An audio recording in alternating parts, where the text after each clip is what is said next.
So after yet another break for a wee bit warm up, some juice and some hot food, back to flying again. So went via a couple of inland sites which would have been flyable, but it was kind of a bit top end. In the case of a couple of them I didn't even bother going up to the top of the hill, bear in mind with the top drive, just based on what was in the bottom landing fields. If you've been flying sites for years you can judge the difference between the top and the bottom of the hill. Plus I was expecting it to be fairly top end anyway.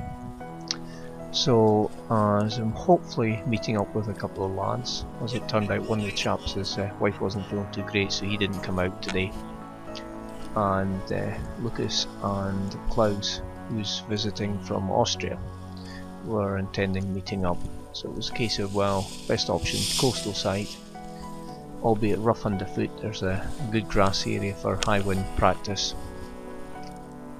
And one of the main attractions, great food at this location, absolutely fantastic Ely diner, which they're actually in the diner 2 next door at the moment because of the fire in the main building, so I think it's going to be a year or so until the original Ely diner's rebuilt, and then they'll have a wee bit more space, but at the moment they're crammed into a smaller space. Presumably they're renting a couple of doors down, but still, food is as good as ever. Only downside is, don't have any ice cream at the moment. Anyway, going through all the usual checks, it's obviously edited it down, I've cut out quite a bit of time here, but you're spending most of your time with situational awareness. You're looking for members of the public, particularly as mentioned in another video, there's a lot of families out, so this is 2nd of January. As you can see, for the ease of the launch here, it's not that windy. Well, looking about 16-17 knots. However, unlike the normal wind direction that we'd fly this site, it's actually quite crossed. So the wind is up into the corner with the tank blocks. That's from World War II.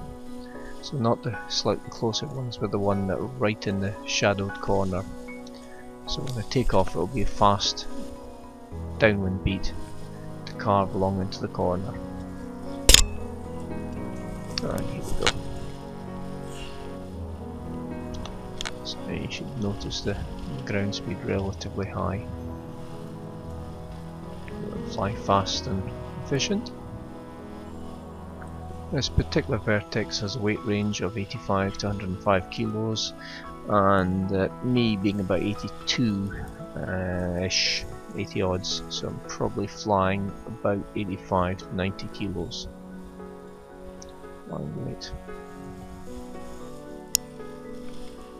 Just get a nice bit of scoop lift up in the corner, which is pretty well the same as it was earlier on. As always with very public sites like this, particularly when there's lots of folks on, you're constantly checking your situational awareness, so your airspace, even when there are other gliders flying with you, which we often do here, particularly Alan, very good friend, very good pilot, do a lot of close quarter flying. Ali, who's now passed away, but Ali we used to come across here a lot. It's a great site, you can get as many, I think the most we've had up here is about 6 gliders at one time. Done half-hour long tandem flights. The conditions obviously have to be just right for that, for the wind direction. And on good days you can actually fly all the way out to the point, out over the water, and very fast downwind, but you can come back. Strangely enough, I tend to do it more when it's high tide than low tide. Constantly looking around, checking to see where members of the public are on the paths. And there should be a couple of good demonstration of the sort of safety procedures in flight. Essentially, if your ground speed is even close to that moment when it starts going negative and you're in lift, you want to cut over the back and get clear. We choose to do this. Members of the public do not choose to be inconvenienced by us. I'm flying here the best part of 2 decades and no incidents. That's because we insist that anybody, if they're coming out with us, has got to be really top notch on their handling and control.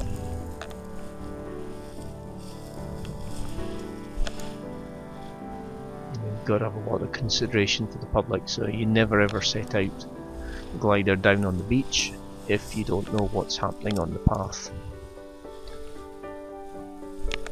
Often you find that the wind speed down at the beach can be as much as 10 knots lower. So there can be a lot of wind shear being change in wind strength and or direction over altitude.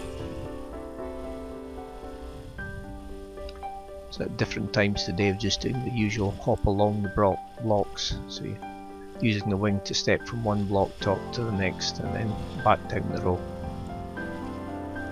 Constantly looking around, checking the paths. And look for the different patterns of people as they're walking. If they're dog walkers, they'll often take the paths away from the edge and over to the back beach. If they're family folks, they'll often just be walking along. One of the issues, because we work so well with the public here, is that they will want to stop and take pictures or just stop and watch. So you've got to take your time, decide if they're happy to stay where they are, or if you need to cut back, or if it's okay to take off and fly in front. So always looking around and checking. Anyway, wee bit here where incoming messages and phone calls, and actually timed quite well because there's a chap I haven't seen for about 8 years. I'm sure he says it's something like 2006 or 2007 was the last time we met up. It's a different site, but actually timed quite well. I've got to land and reply to messages.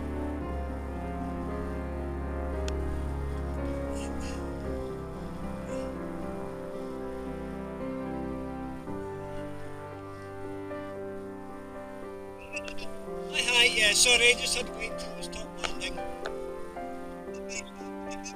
Yeah, you can come, it's top end, but it's definitely doable. There's a large grassy area here anyway for playing about on. So I'm at RubyBay, R-U-B-Y, RubyBay. Essentially you're heading for Ely, E-L-L-I-E, Ely in Fife.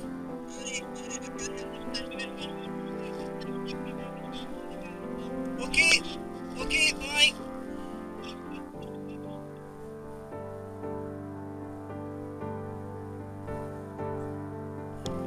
Yeah. There's a guy across Wall Street. Happy New Year to you, sir.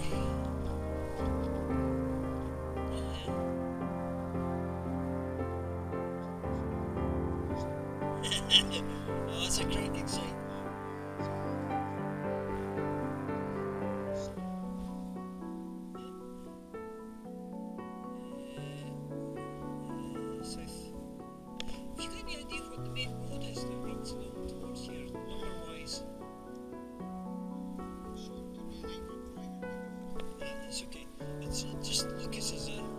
Yesterday when we were meeting up, it specifically said South Bank of the Tay. And he phoned me and says, I can't see you in the car park. Where are you? Tesco's. Right, well, that's not the South Bank of the Tay.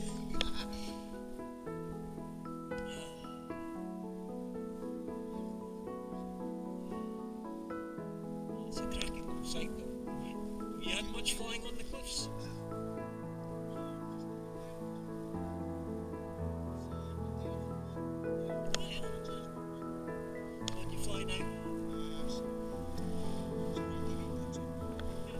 ITV, but it's circa about, I think that one's about 90 or 89.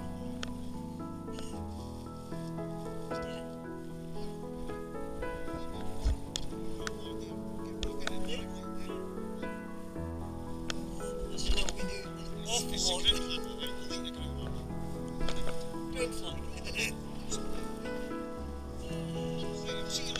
So during the time that we've been chatting away, as always, situational awareness, so keeping a good look for the pattern, the groups of people, whether they're walking out to the point or whether they're coming back.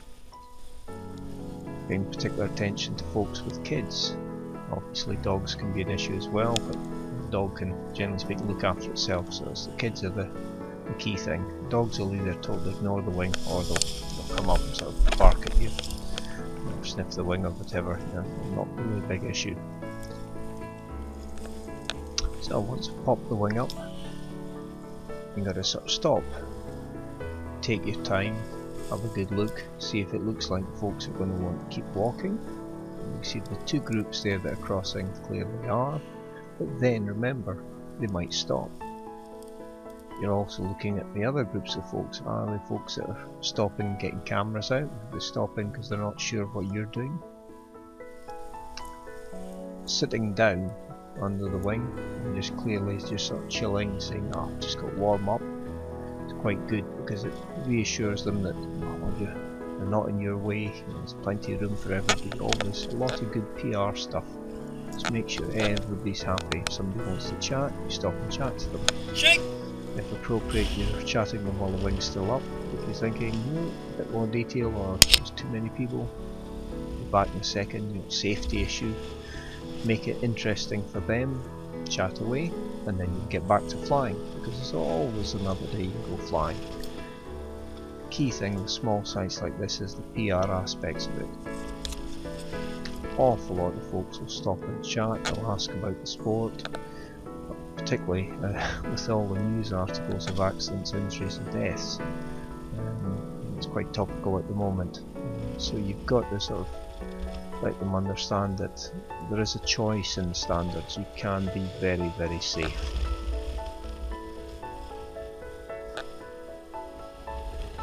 So lots of looking around, lots of checking, lots of analysing the wing and the wind, the shape of the slope, the vectors, how much the wind is horizontal, how much is vertical. So if you're in the sweet spot, you're fine. Get that wee bit more lift and you cut back a wee bit over the top of the ridge. The same wind speed that's perfectly soarable, great in that sweet spot, can then give you negative ground speed. So do you need to make your escape route cut over the back? Then use your safety risers procedures. So the wing is depowered and it just down on the ground, nice and easy, no drags. Constantly looking around, checking. Vast majority of the control of the wing is with the harness. The brakes are just there for that little bit of extra assist. So, for instance, in the turn, brakes give you added adverse yaw on top of the yaw that you've set up by wing warping. Change the drag on the pilot, increase the drag, and you increase your airspeed. Decrease the drag, decrease the airspeed. It's all very, very simple physics. So cutting to the back, you may have seen their family, at least one of the families there, I think it was in this clip, has a baby in one of these sort of pouch carriers. Take your time. Make sure everybody's happy with you being there. Make sure they're happy being there. If they want to chat, you chat. One of my favourite sayings, I like to take my exercise sitting down. When I started flying, you could easily see when somebody was taking out a camera because it was a proper camera. Nowadays they'll be taking video clips and taking photographs on their phone.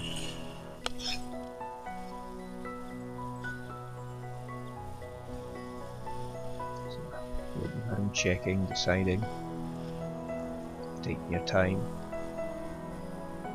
And if everybody's happy, flick round to increase the airspeed by crossing. No rush, no push.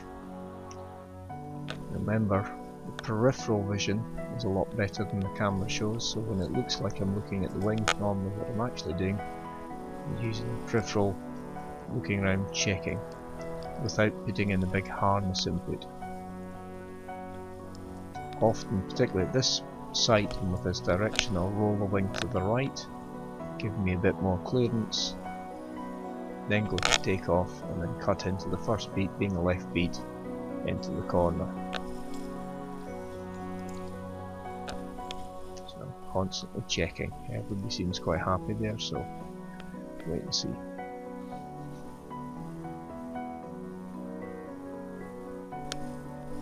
Again, will it me look as if I'm looking at the wing? I'm not.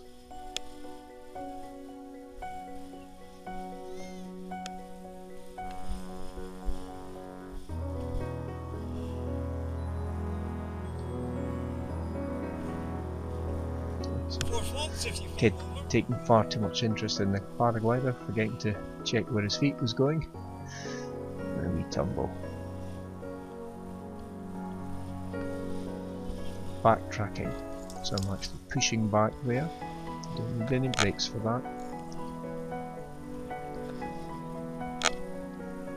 Constantly checking.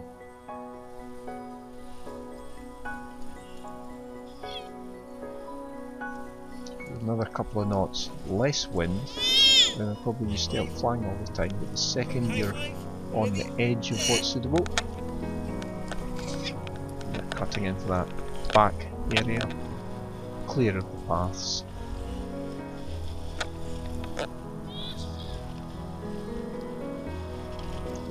Awful lot of flying sites.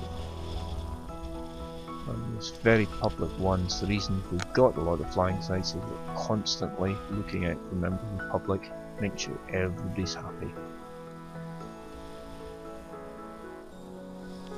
Hundreds of tandem flights, just taking local residents up in lots of different sites.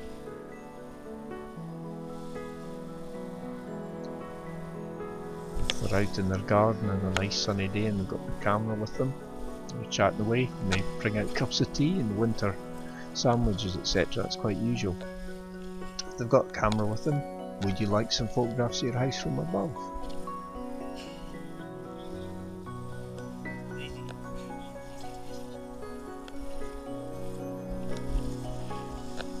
It's all about showing the sport in a good light. It's warmer. You're out of the wind. We've had some fairly good press coverage over the years.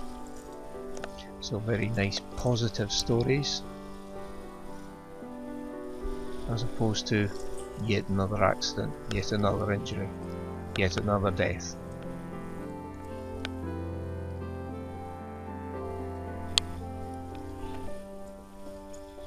Checking the airspace, constantly looking round.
Hence the daylight.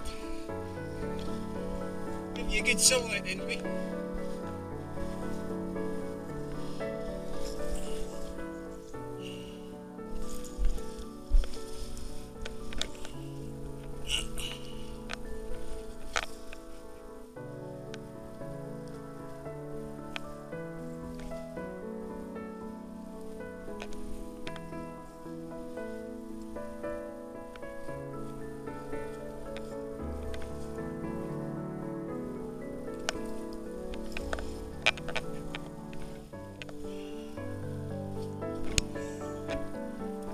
Good day, have it now.